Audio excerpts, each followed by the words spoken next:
And now I can introduce myself. My name is Eve and I am an architect and a BIM consultant at AGACAD. Our mission is building BIM together, which means that we align our clients' needs and develop solutions for continuous BIM acceleration. Our promise to clients is reducing BIM stress. We help to eliminate tasks that do not create value.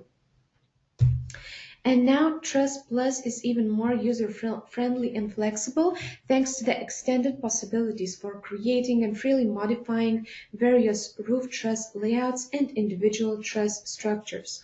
Moreover, truss systems can be created for roofs that have different hip ends and side pitches, and you'll have more truss overhang framing variations to choose from. So in this webinar, you'll see how to build full complex truss systems in one go with configurable 3D grid, also easily and quickly modify the 3D grid, create new parametric trusses, modify already generated trusses by pushing them to the truss builder, also revise your Revit model to update and adapt, and prepare custom shop drawings and even export the trusses to CNC machines.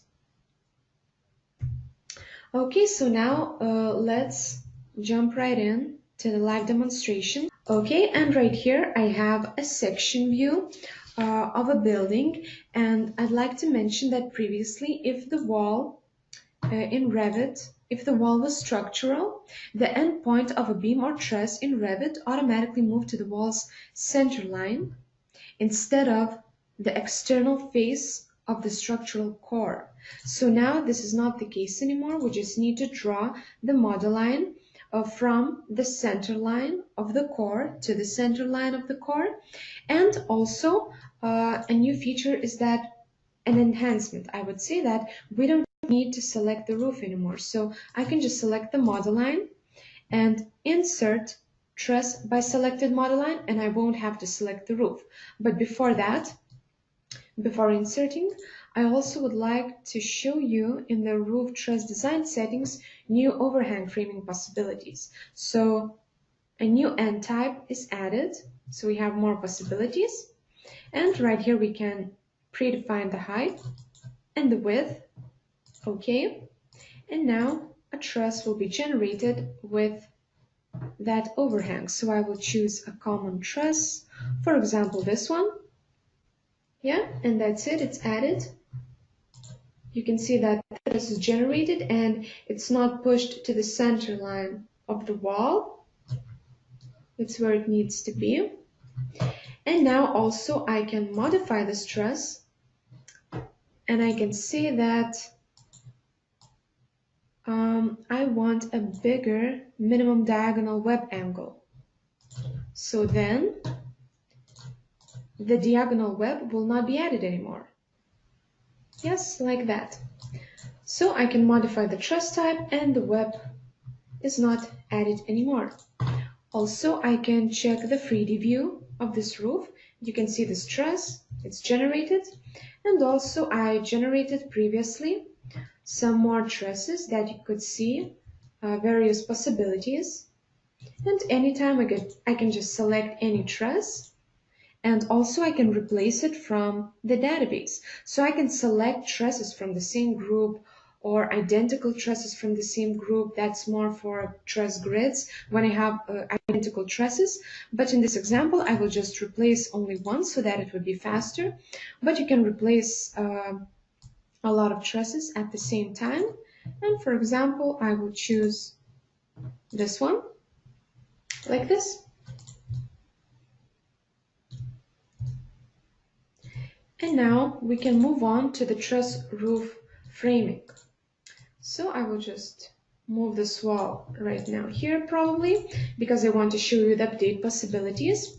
And before generating this roof, I will also visit the roof truss design settings again and remove the overhangs so that it would be faster to generate the trusses later. And another new feature is that this roof, I can generate truss grids for this roof using only one line, and I don't have to select the roof anymore. So this is a new feature that lets me to insert the whole grid only by one line. So I will select the line and that's it. And now I can select which grid do I want to generate. So I will select this one. And as you can see, all overhangs and pitches are entered automatically. It's reading information from the roof. Okay, and now I will say that it's not the main roof, so also a lot of possibilities now in the type and instance properties of the grids. It's much faster than going through modified truss system grid. You can modify a lot of parameters right here. And I will also see that I want 3 plies added.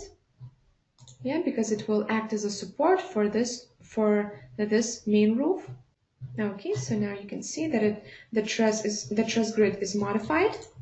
And now, for example, if I would move this wall and update the grid from the roof, it will see the changes made in the architectural model, and you'll see an interesting situation. The grid will be automatically adapted to the roof like that. And now I can insert the valley. So valley grid will be inserted right here like this. And then I can generate grids for these ends of the roof. So again, I can use the feature that lets me to insert it by only one line. Everything is entered. I will just select another type, okay. And I will do the same on this end.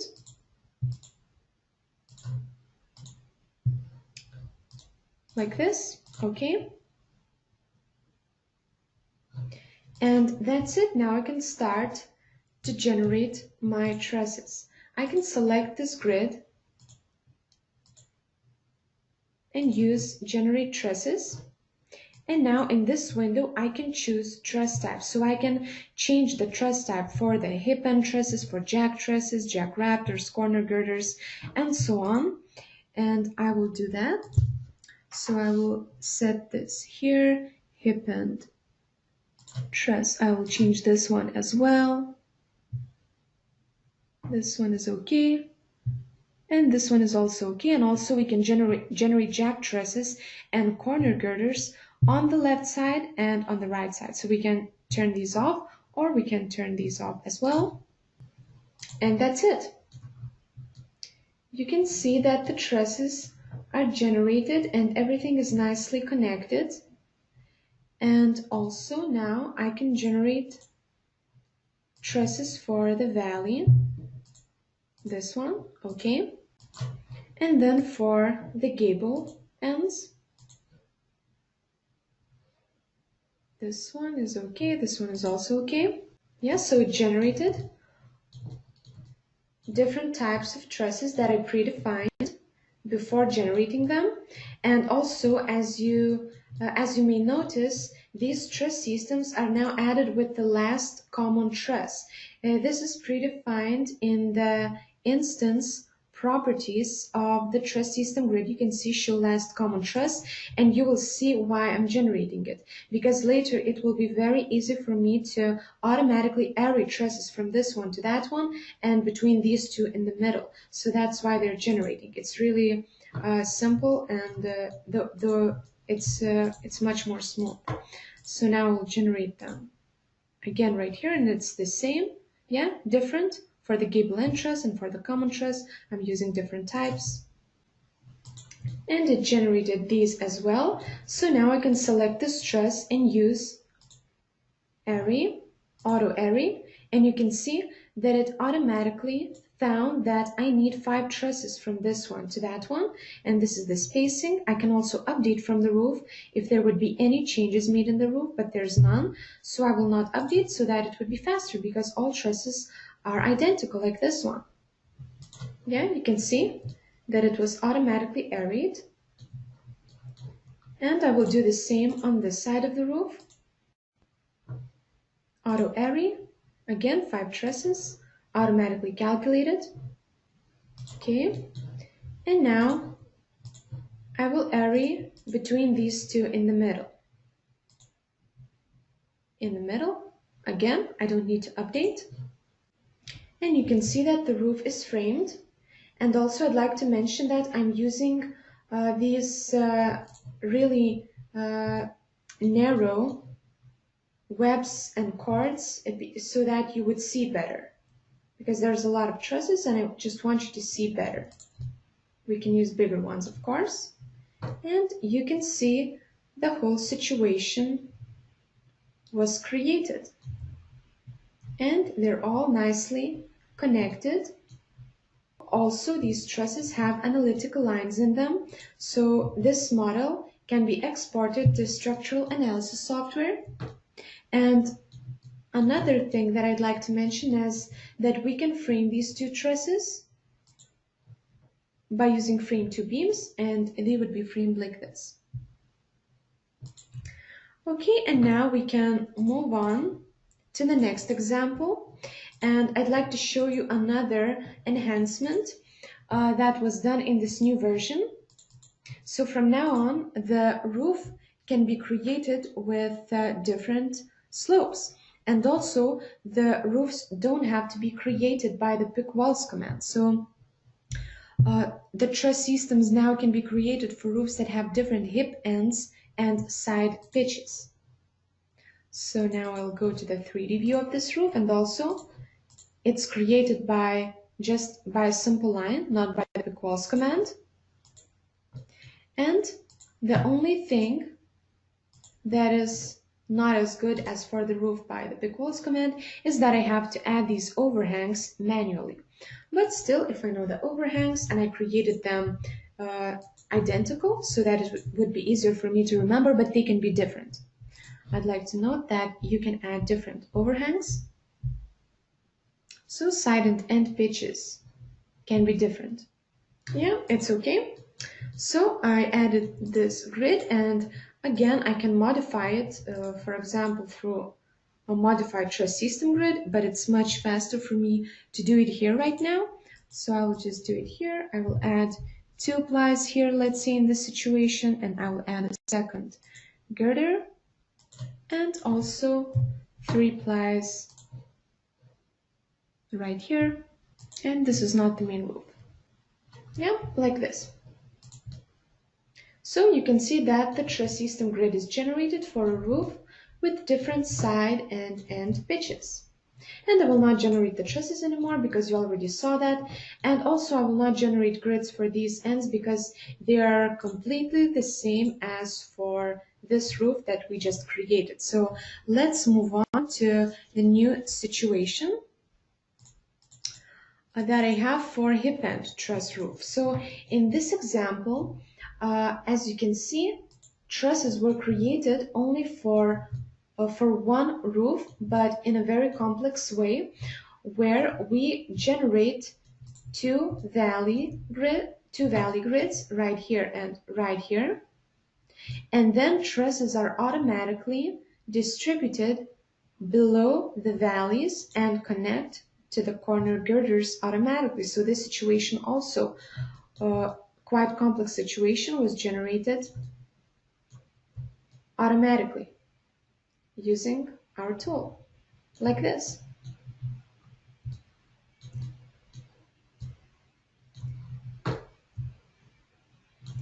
Okay, and now another situation is with the terminal truss roof. So previously you had to predefine a terminal system manually if you knew that you need a terminal system. So it is used for smaller spans, for smaller roofs. So previously you had to predefine it manually, but now the software calculates it. So if it can see that a hip and truss cannot be added if it doesn't fit, then the Truss Plus tool automatically generates the terminal truss roof grid. And then you can start to generate trusses. And now we can move on to complex truss roof framing. So I have this situation right here, and now I will show you how to generate grids for the whole roof, and then I will generate trusses for the most interesting situation in this roof, in my opinion. So we can start to do that. And first of all, I can generate grids for situations where I can see that I can use this new method that lets me to insert the grid by only one roof line. So I'll do that.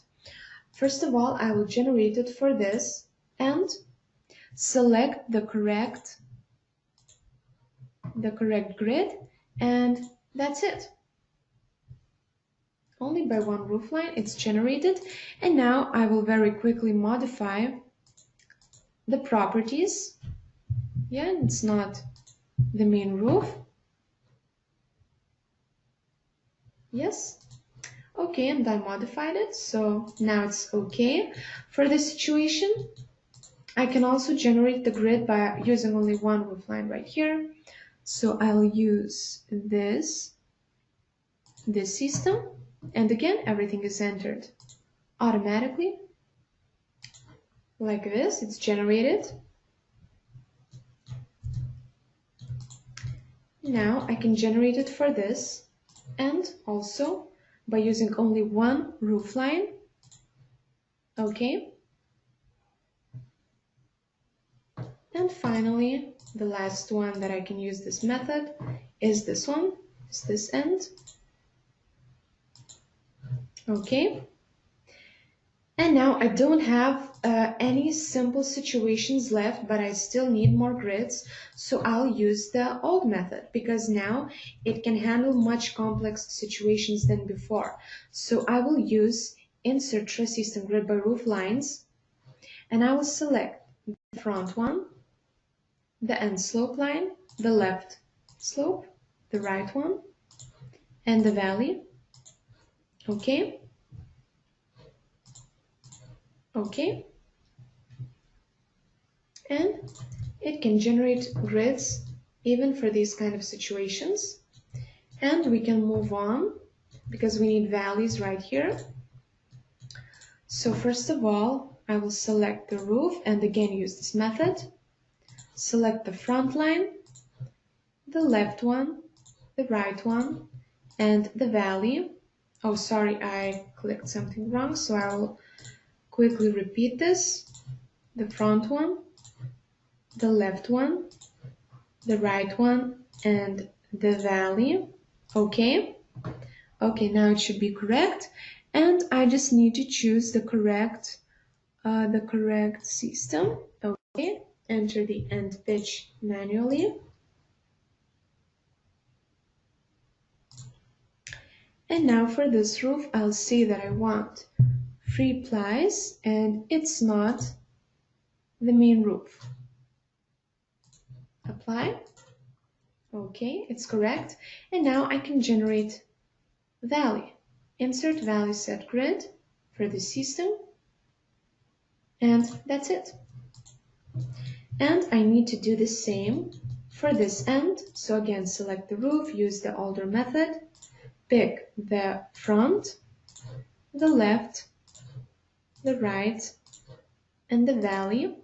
Okay. Again, choose the correct system, enter the end pitch. Okay. And again, this is not the main roof, and I want to use 3 plies. And insert the valley set grid.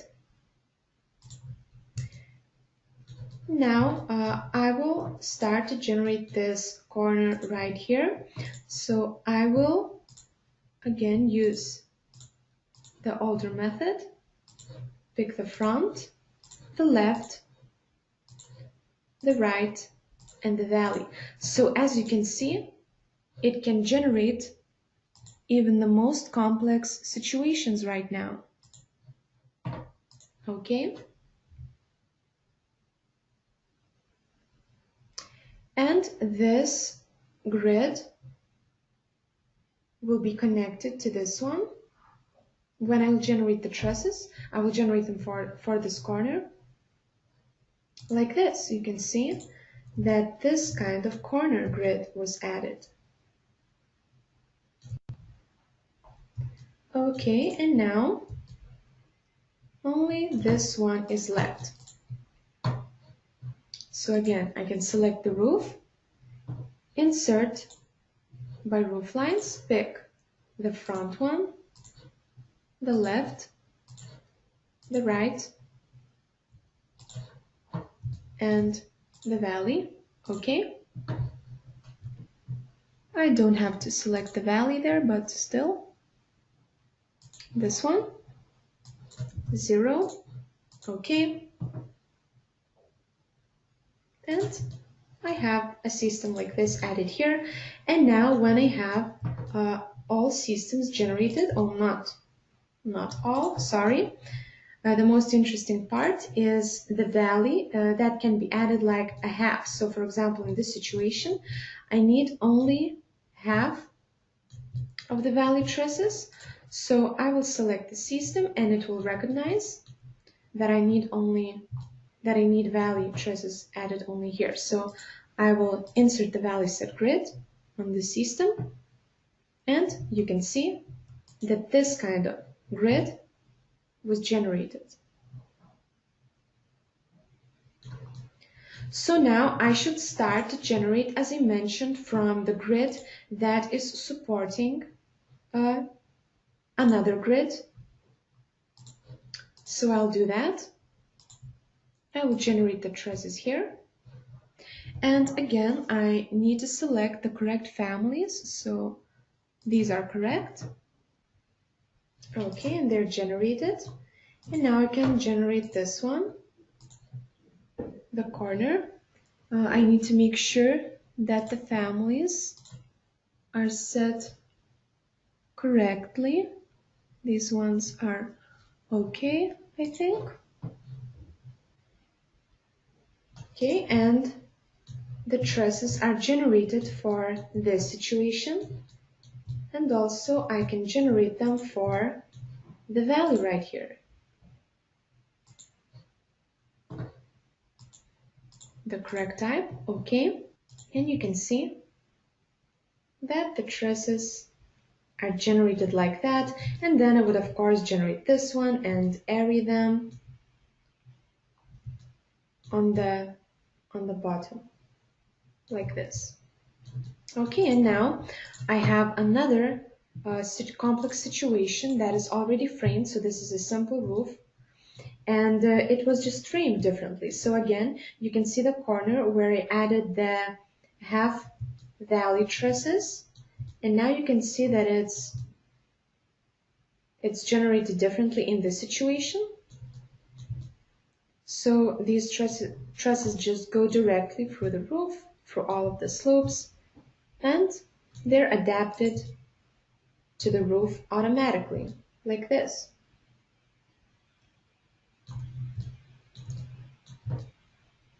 Also, right here in this end, you can see this type of system added between two trusses, between two girder trusses, like this. So all kinds of different situations can be generated based on your needs.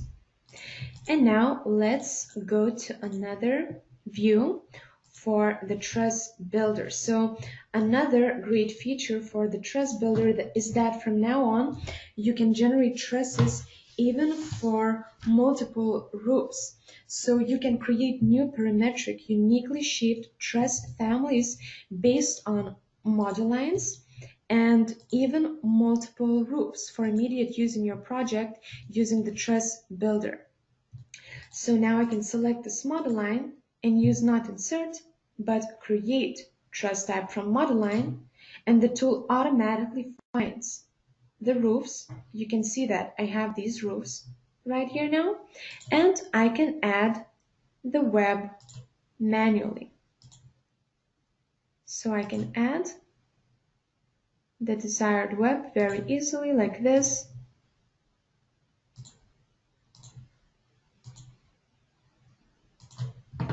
Okay, and now I just need to enter a name, family name for my new truss. Of course, you should add a better name, okay?